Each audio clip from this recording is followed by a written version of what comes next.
Oh, hello, and welcome to the Life Burst, a podcast where we talk about the more competitive side of Wecross. I'm your host, Andrew, and I'm joined with my co-host here, Tiffany. Hi, welcome. Tiff- Welcome to our podcast. yeah, it's the first one. Tiffany, what's up? Nothing. I'm just really excited to get into this game. I haven't played a TCG in a while, and I'm super excited to actually have found one that I really like. And you've done really well in so far. Yeah, we could talk about that later. That's true. I'm just saying you have. And let's talk about what our first session is going to be for this podcast. Tell me. Oh, it's the first question on many Wecross players' mind right now, which is I have a starter deck. Now, what do I do? Yeah, overwhelmingly so far, people have been asking. I've got a starter deck. I want to do more than just play with the starter deck or open up random packs and try to slot some cards in. I have no clue what to do from here. What's good? How do I build a deck? And, where do I even go? How do I start in this game? Those are all completely valid questions because WeCross is still definitely an evolving game for the American market, despite it having been out in Japan for many years already. So, yeah, let's just jump right into that. It's true. WeCross, while being an excellent game and actually very deep competitively, I think, it actually is incredibly hard to find resources for. It's like they moved into a Western expansion, but they didn't really do anything to be like, and this is how you play the game, and here's this tournament structure, and we're moving forward. They were just sort of like, here's cards, have fun. Yeah, that is definitely what it kind of feels like. Like, no shade, like obviously translations take a really long time. It's true. But I do know that I glow very often instead of grow. I I just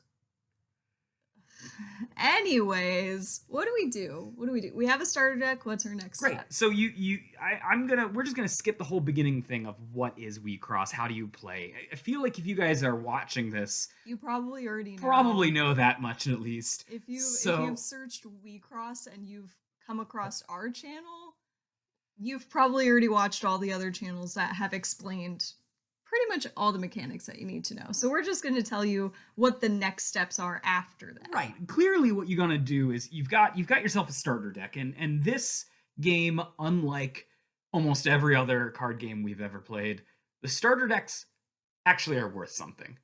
They're not perfect. I'd say they're 50% optimized, which is, just to be clear here, about 50% more optimized than every other starter deck in every other TCG. I mean, you're really talking from experience on that one because like you've played Magic since what set exactly? 2000, a little before that, 1999. Yeah, you've been playing Magic for a really long time, so you have a lot of experience with Magic starter decks and what that experience can be like. Yeah, crap is the answer. Crap. So it's always been crap. It's never once been okay. But yeah, these ones are interesting because I do honestly mean about 50%, right? Like the spells that you're using in it, some of the Signy, a lot of the Elrig setup, and your team piece are usually the best options that you've got. But like some of them are also just crap. But Hmm. you got to upgrade your deck, right? And how do we go about upgrading the deck? Well, the first thing to talk about with upgrading your deck is buying cards. And luckily, if you guys don't know this yet, or are new to the card playing sphere, TCG Player is sort of the de facto place to buy cards. Yeah, they seem. I mean, I am again. I haven't played a TCG in years, and certainly have been new to TCG Player as like a website. But my first experience like shopping there, I was like, "Whoa, this is way beyond what other stores have to offer." Like they even have like market prices, Yeah. and so you can like really compare and contrast like where you are buying your singles from The instead of just trying to buy it from this store and another store and maybe buying from like an individual from like Discord. Like TCG is kind of your one-stop shop for that. And thank God they finally started to sell the English version of WeCross, because I remember when we first started playing, when Interlude Diva came out in November, and we emailed TCG Player asking like, "Hey, could you please start a marketplace for Wecross so we can like shop there?" And they were like, "No, we don't have any plans of having Wecross available on our website because there's not enough interest yet." Cut to exactly almost 3 months later, and they are now offering Yeah, it. it was a lot of bugging them, and then also on all social media, just being like, if you guys want WeCross, the easiest thing that we can do and the most healthy thing we can do is get it up on TCG Player. So keep bugging TCG Player. And I will just say this: I'm glad it's there. I hope it continues the support. It's made life a lot easier. You actually brought up a very good point when you talked about the market value of cards. TCG Player enacted a thing called a market value, where it takes sort of like, it looks at the history of all the recent listings of a card and it averages it and then kind of gives you the what it thinks algorithmically the correct value of that card is. That was in response to Magic the Gathering price gouging, where you just buy all the supply and then let it dry up and then wait for demand, and then you artificially increase the value of a card. Yeah, TCGs, man, it can be cutthroat out there. Yeah. So that is always like, if you're doing trades, also that's one of the things that you can do is pull up TCG, look at the market value of a card, and say, all right, well, this thing's worth $15. You got to offer me three $5 cards for me to think it's worth it. That kind of thing is a way to go. TCG is a great place to do it. It's, again, tcgplayer.com if you've never gone. Although if you're an old fart like me, and this is me actually showing my age, you can type brainburst.com. Oh my God. And it will auto link you there because that was its first name. Hey, Brainburst Lifeburst, right? Yeah. So that's how you're going to buy your cards.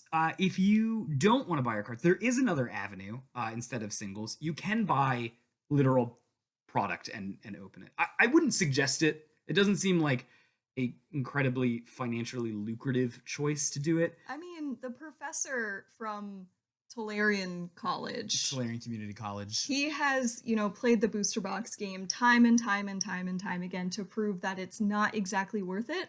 But, it is fun. If you like that sort of, rush of opening a pack or opening a box and just seeing what you get, like, it's still fun. Yeah. But if you're trying to save money, it's really not the method for you. And it is worth mentioning that this set does have different rarities, and the one of the rarities that you can get is a Diva Rare, which is a foiled alt art and signed version of the card. And it's got a gold border, fancy. And there is a question mark rarity. That's a unicorn. It might as well not even exist. rare. It's like a sleeping Elrig with a special foil treatment. It is like the Loch Ness monster of Bigfoot. Yeah, it is so rare that, like I said, you might as well just like not even consider getting a hold of it. To be clear, these rarities are you can get one per case. Now, case is like 12 booster boxes, I think. Booster boxes. Yeah, booster boxes. So lots and lots of packs. You can get one Diva Rare per case, is generally speaking, and one question every 4 to 6 cases. So thousands of dollars. Just to be clear, not if you open one up in your random pack, congrats, sell it on eBay or something.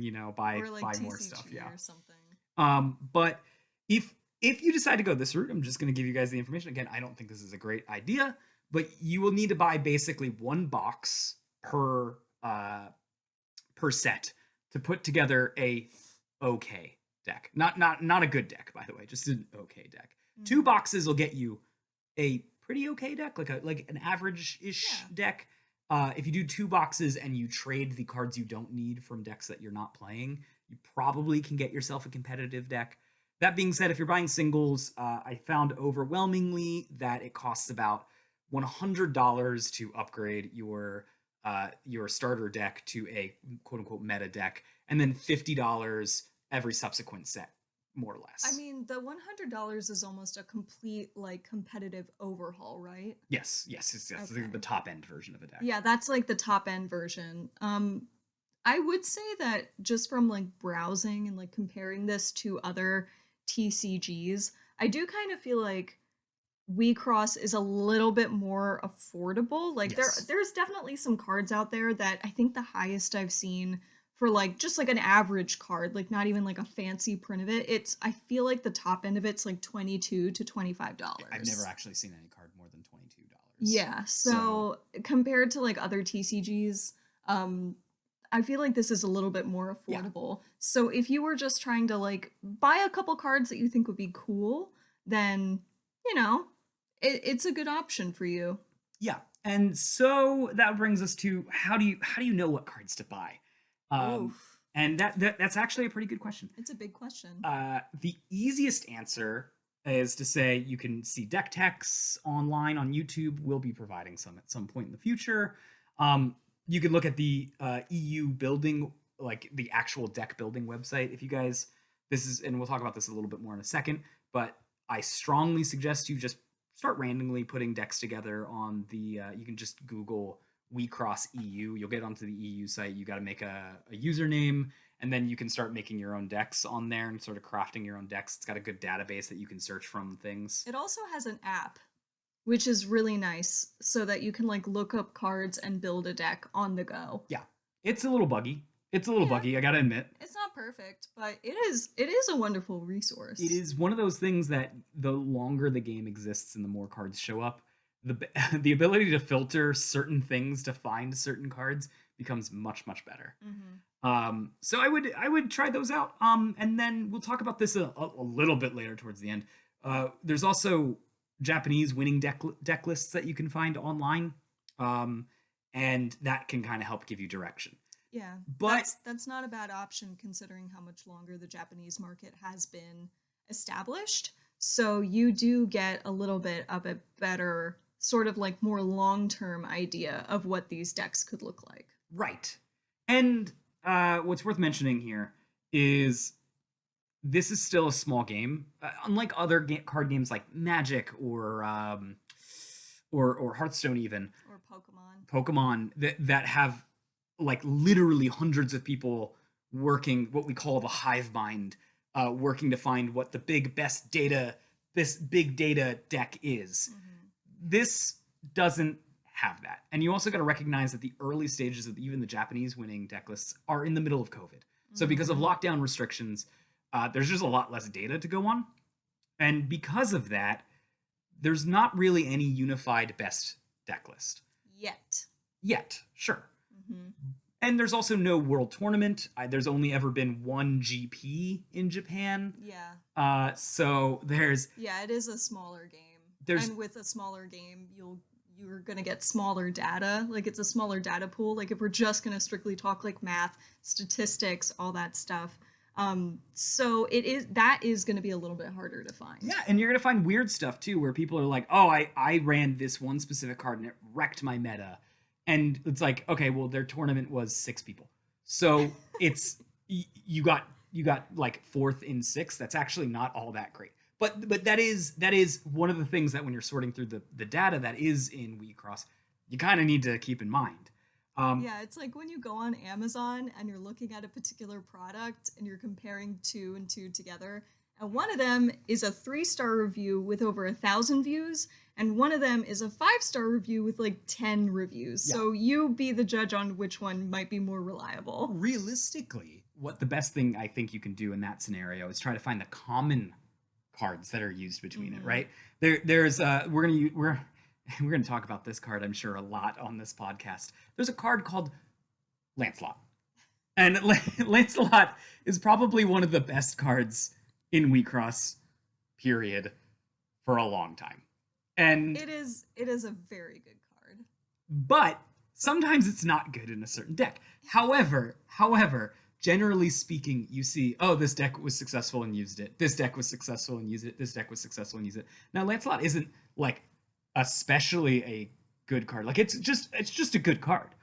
But it's a versatile good card, so it ends up getting used a lot. And when you start seeing those common denominators, you start being like, oh, maybe this is better than what you think it is. Mm-hmm. I think Zhao is like that too. Zhao has Shadow Signy 2 or less. And I remember seeing it everywhere at first. And I was like, what? That doesn't matter. I would rather get something that opens a lane. And that was like my first thought on it. And then the more and more I played, and the more I had it out, and the more it just didn't die to, for example, Lancelot or life bursts, I was like, oh, this is why everyone plays it. I get it. It's super unassuming, but I get why all the deck lists have 4 copies of these. Yeah, playtesting is definitely your friend in this game, especially because it's such a small game and it's early on, so Yeah. it's good to experiment with those things. So yeah, you're gonna want to look at the deck techs. There's lots of content creators out there that are making deck techs. And again, a lot of people, again, there's no one set list that's really good. Yeah. But if you watch a couple content creators and they keep bringing up a single card that is probably unassuming, maybe even a common, it probably means that it's a workhorse and it's good. And those are going to be the things that you want to rely on. And then you can start testing that out with your decks that you're building on that EU website where you're building decks on. And of course, there's always the Japanese decks that you can look at. If you guys want to find that, that's at wecrossbox.com. Here's the thing, though, when you're going to go into that. I like it. I dive through it. You're going to want Google Translate is the first thing that you're going to want because it's not in English. Second, you're going to want the wiki open because there's very few results from set 00 all the way to set 3 because Corona lockdown happened and Japan really locked down during that time. Yeah. Third, you're going to want to look at how many people were actually in the tournament before you doing it because it, again, 4th place out of 6 people is okay. And then you're also going to want to have the wiki page open, the WeCross wiki, and I cannot suggest enough how much you should look at the wiki page. It's actually pretty thorough. It is very thorough. Yeah, because it is potato Twitter pictures. and you're going to need to use card art to decipher it. And to be clear here, the way that they lay out the cards, right? In Japan, you see the names on the top and you're like, oh yeah, I get what this card is because you could read Japanese. In American, you're like, nope, can't do that. There is a star at the bottom right corner of this blue level 1 Signy. Let me look at all of the level 1 Signy in this set to find the one that has a star in the right corner of it is a nightmare. I gotta be clear. It is like trying to drive through fog. Yeah. It's not clear, but the wiki does clear up a lot of that stuff. And we'll kind of help you out in the future podcasts here because we have spent way too much time looking at these Twitter posts. Like I really am like almost like like what is it, CSI, like enhance.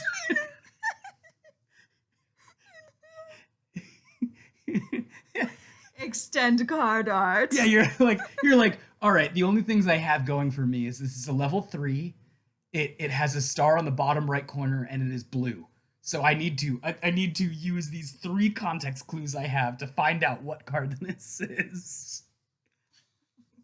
So you're gonna need to if you want to go down that route, there's no clean way to find out what's being built. And what's worse, there's like absolutely no tournament reports, which is a thing we really like in America, but apparently they don't really do in Japan.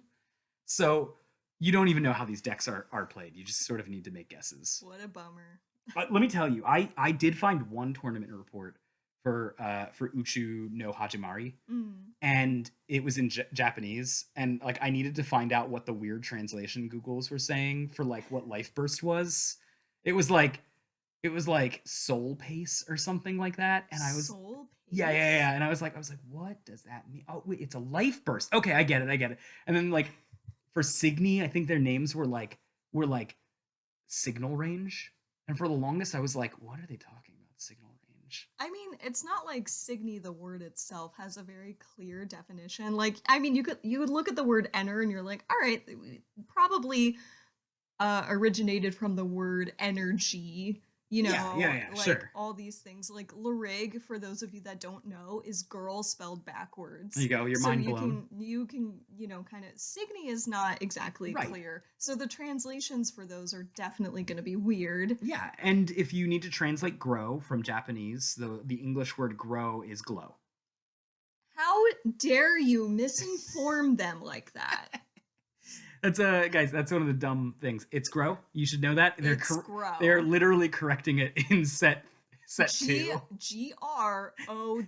And I don't want to hear any arguments with this because if you watched the anime, Yeah. the most recent one, Diva Live, Yes. they literally, in English, spell out grow very clearly in the art. So I don't want to hear nothing, okay? Don't come for me. Right. Okay, and so here's the other thing too. If you are not planning on going out, I get a lot of questions from people saying, what set should they invest in? Interlude, which by the way is 00. We're going to use the numbers here because that makes the numbers. it makes it a lot more easier. Or Changing Diva. Sorry, not Changing Diva. It's Glowing Diva. It's Glowing Diva. Again, glow grow. I think it's actually it is actually glowing. I don't know. Translations are weird. That's set 01. It's the one that we're currently in. And then there's another set coming out March 18th, and that is going to be Changing Diva, and that's set 02. Happy birthday to me. Yeah. So it is, people are asking, should I invest in this set? Should I invest in the current set, or should I wait for the next set? The answer is none of the above. Don't do any of that. Pick a starter deck, update it with whatever cards you want. I'm like shocked by what you just said. I thought for sure that you were going to be like, no, go for this particular set, because that like kind of makes sense. I think Glowing Diva has more staples in it that will have a higher shelf life. Oh. However, that doesn't change the fact that if you're trying to use Sanbaka, you need Virtual Signy, and those only exist in set 00, which if you buy the singles for, you don't need to worry about what set it comes from. Oh, that's fair. Yeah. So there's that, but it doesn't mean that you shouldn't look at the future sets. Yeah, get those spoilers on. Yeah, you can get there. Japan is literally a year and a couple months ahead of us. What set are they on? Are they on like set 9? 7. They're on set 7. Oh, right 7. Now. Yeah. So, and remember, they're not counting zero there, so it's actually like an 8th set, but it's set 7. Yeah.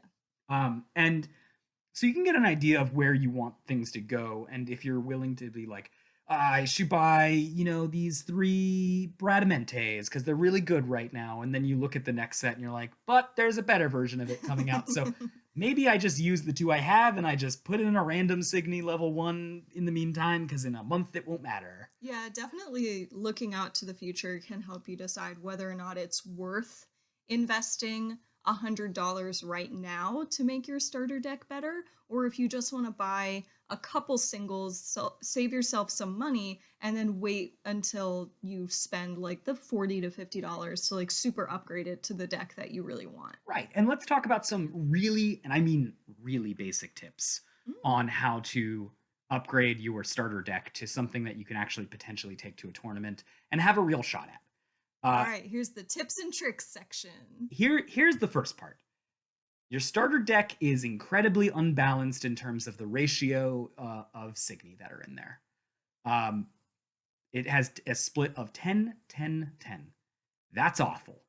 Do not use that in your deck. The standard ratio that people use, and yes, some stuff is different. For example, card jockey likes spells, so the ratio is a little bit different.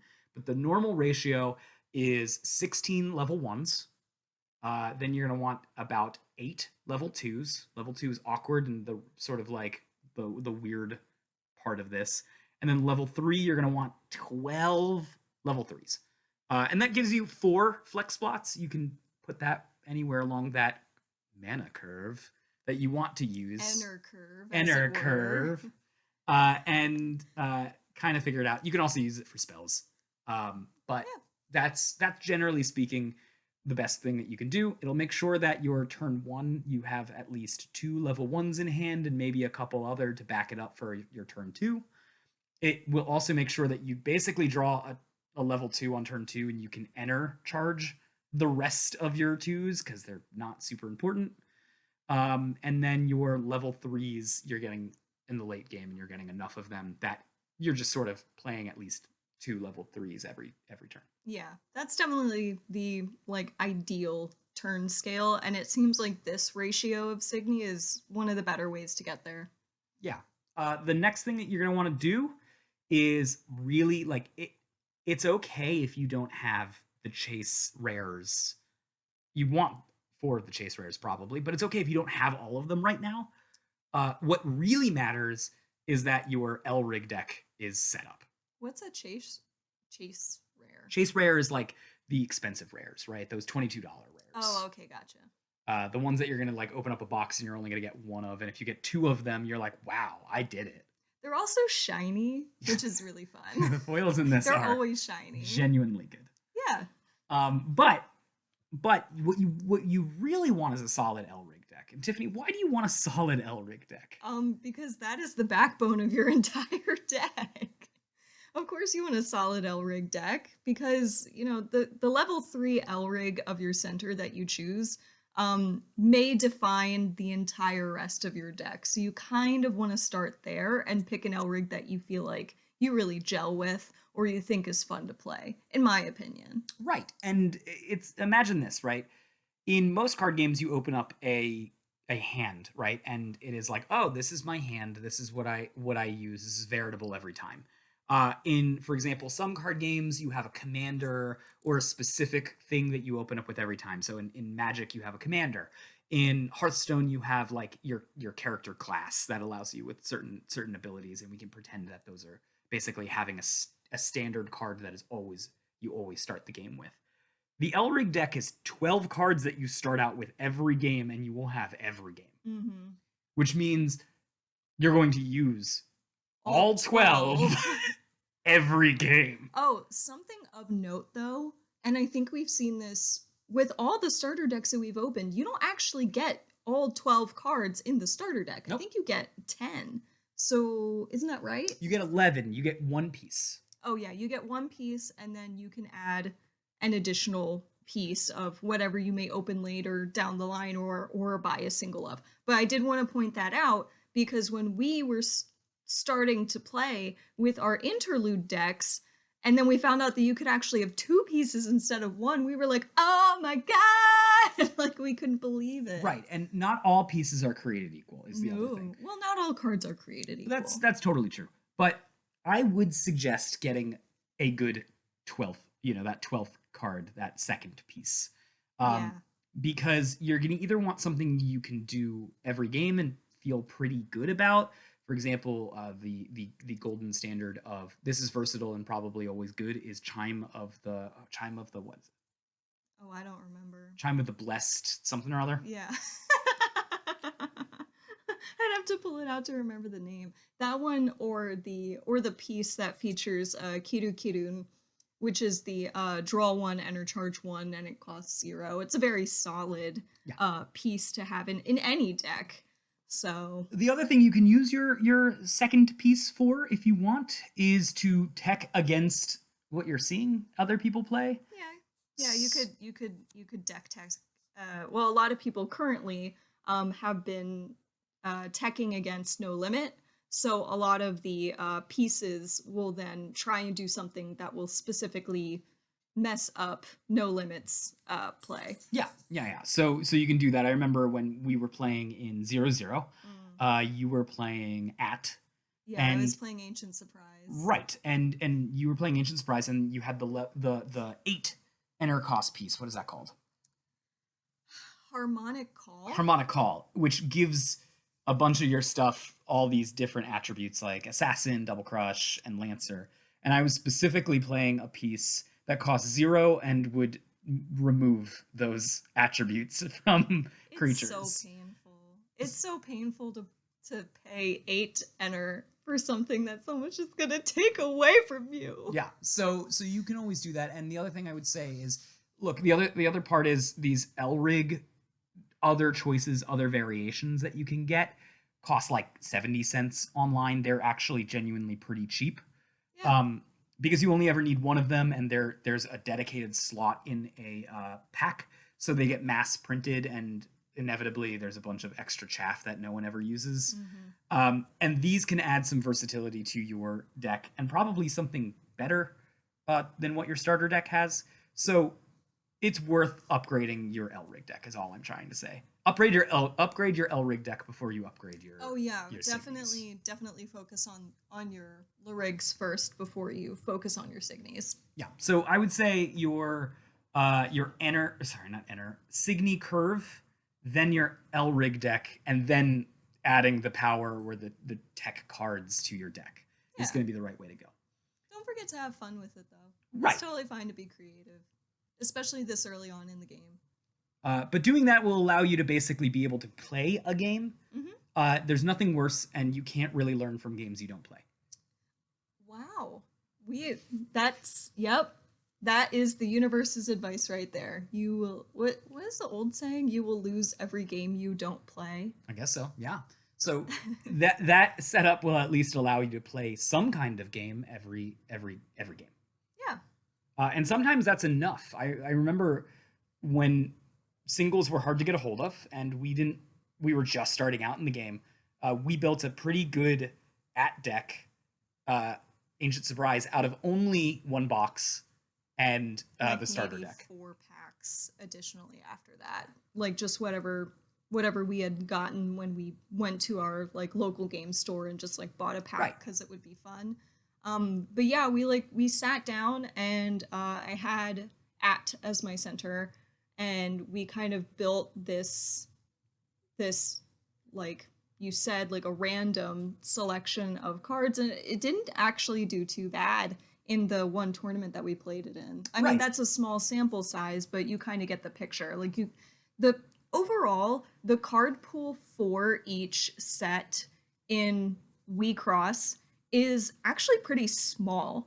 So there's not a whole lot you can do that would necessarily go wrong so much as you're going in the right direction just because you have a smaller card pool. I don't know.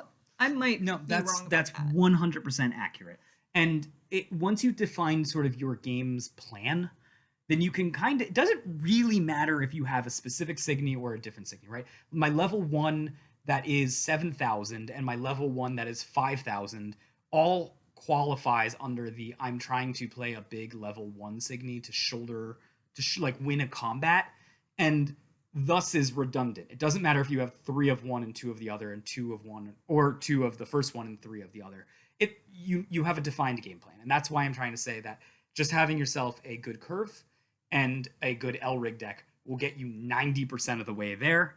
The rest 10% is going to be through your card choices. Mm-hmm. And we would be remiss to not say, well, how do you even get started playing with this other than, being fortunate and having someone in your life who's playing this game? Let me ask you a very valid question. Do you like to drive? That is part of it. Sure. I will say that Tiffany and I have drove all over the state to find different places that we can play. Yep. And get some games in, and try out new card stores that we've never tried out before. Oh yeah, for sure. It is. I will tell you, as a city boy, there is no experience that I've ever had quite like traveling through basically wheat fields to get to a card store in the middle of nowhere, opening up the door and hearing a rooster crow, and be like, all right, that's how far I traveled for it. But also it being like a massive store. Right. So where do you find these? Well, the first thing that you got to do is ask your local card store. Say you want to play this. Maybe ask if there's anyone else who wants to play it. Show that there's going to be some solid amount of support for it. And then card stores, hopefully, should start supporting the game for you. Mm-hmm. If they don't, I'm sorry, that stinks. I know, genuinely, it sucks. Literally everyone in our city, we went to 3 different local game stores and we're like, will you guys play this one? They were like, no. And then kind of in the same response that like TCG player gave us, which is just like, no, there's not enough interest in this, so we're not gonna like take the time to buy like promo packs for this, which is completely valid. Especially for like the smaller game stores, but it was no less disheartening. So what you want to do instead is go on Google and type up Wixoss Party, and you'll find a link to it's the U.S. Japanese site for Takara Tomy. Thank you. And they have an events page, and it'll tell you a list of all of the U.S. stores that are currently putting on Wixoss parties. Thank God, because that was a godsend. Yeah. When we were like trying to, get our like promos, and for me, especially like the shiny Christmas promos, I was like desperate to get my hands on because I freaking love Christmas. And I was like, where can we get this? And it gave us not only like a name, but like the contact info for these stores. It's a great resource if you are really struggling to find a place to play. Yeah, and if the contact seems wrong, like it was for one of the stores on me, you can always Google the name and find the real contact. And you'll find it. But and this is the important part, is there is a difference between Wixoss parties and casual events. Casual events, some card stores are holding, but they're not necessarily holding Wixoss parties. Places that are holding Wixoss parties might just be only holding the Wixoss parties and not casual events. It's worth talking to the stores for that. But if the store is holding Wixoss parties, they very likely are holding casual events as well, and to bridge the gap between the. It seems like it's monthly Wixoss parties. Yeah, I think it's looking like it's a monthly Wixoss party, and then if the store decides to do like a Wednesday night Wixoss or whatever, then it'll be a more weekly event, but that's completely up to the store's discretion. Right. So just so you know, the difference between a casual and a Wixoss party. Wixoss party has promos that are sent to them by Takara Tomy, and there usually are some participation promos that you get. In the case for Christmas, you got these Christmas promos. Very rarely do they send out something called a sleeping Elrig, which is like the high end, oh, you won the tournament, you got first or second place, you get the sleeping Elrigs, which Tiffany and I grinded pretty hard to get because we wanted to flex. We drove everywhere. See, now you've got me doing it. Like, that is not... We drove everywhere. And I feel like if you're listening to our podcast, you're the type of person that is trying to up their game, be better at this game. And let me tell you, there is nothing more rewarding than getting these promos and then having someone in a casual tournament go like, oh my God, you have the monopoly on all of these in the state. How did you do that? And we're like, well, yeah, you know. I got a guy. Yeah, worked really hard. Find those little stores that no one else goes to. That's all I can say. Well, even so, what you really want to do is as people say, get good at the game. Get good. But we're gonna help you get good. The Wixoss parties are pretty much once a month. The casual events, if the store is holding them, they usually just give promo prizes or store credit as the prizes that you can win. Those ones particularly are a really great way to practice because there's nothing on the line. And then hopefully, we've got our fingers crossed on this one, Wixoss ceremonies will get introduced into America. Wait, what's that? In Japan, they've got this thing called the Wixoss ceremony. It's a bigger version of our versions of parties. It comes with promo packs that you can win that usually have cool foils. It comes with the sleeping Elrigs that you can win, and sometimes like playmats and card sleeves. Ooh, I like that. Yeah, and some of the promos even say congratulations on it, and then you're like, look, see, that says congratulations. That means I'm the winner. Honestly, this game has really strong deck pimping. If you like shiny things, this is the game for you. Yeah, absolutely. So that's going to give you the basic rundown on how to move on from just like, I'm playing with my starter deck with my friends to being like, I will crush my friends and everyone who's associated. Because winning feels good. And as the anime puts it out, and we'll talk about the anime, I think. Yeah, we'll talk about the anime for sure. Akino finds out that losing isn't sad, it's frustrating. And if you feel that frustration, then that means you want to be better. And we got your back on that. And it's time to get good. Yeah, it's time to level up. And so our future episodes are going to focus more on that kind of stuff. We're going to be talking about things like quadrant theory, opening lanes, what are the correct moves to do stuff. There are times where you should be playing your guards instead of discarding them. There are times that you should be not growing your Elrigs, which is crazy when it happens, but sometimes it's the right move. And we're going to be discussing those sort of like better sort of card theory things, as well as specific deck techs as to like how to build your card jockey to hit endless punchline 3 levels every time, 3 attacks every time. And we'll do more of those in future episodes. I think we're going to be doing probably once a week.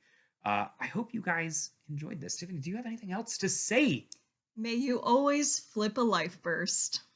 Yes, may you guys always flip a life first. We'll see you on the next episode. Bye!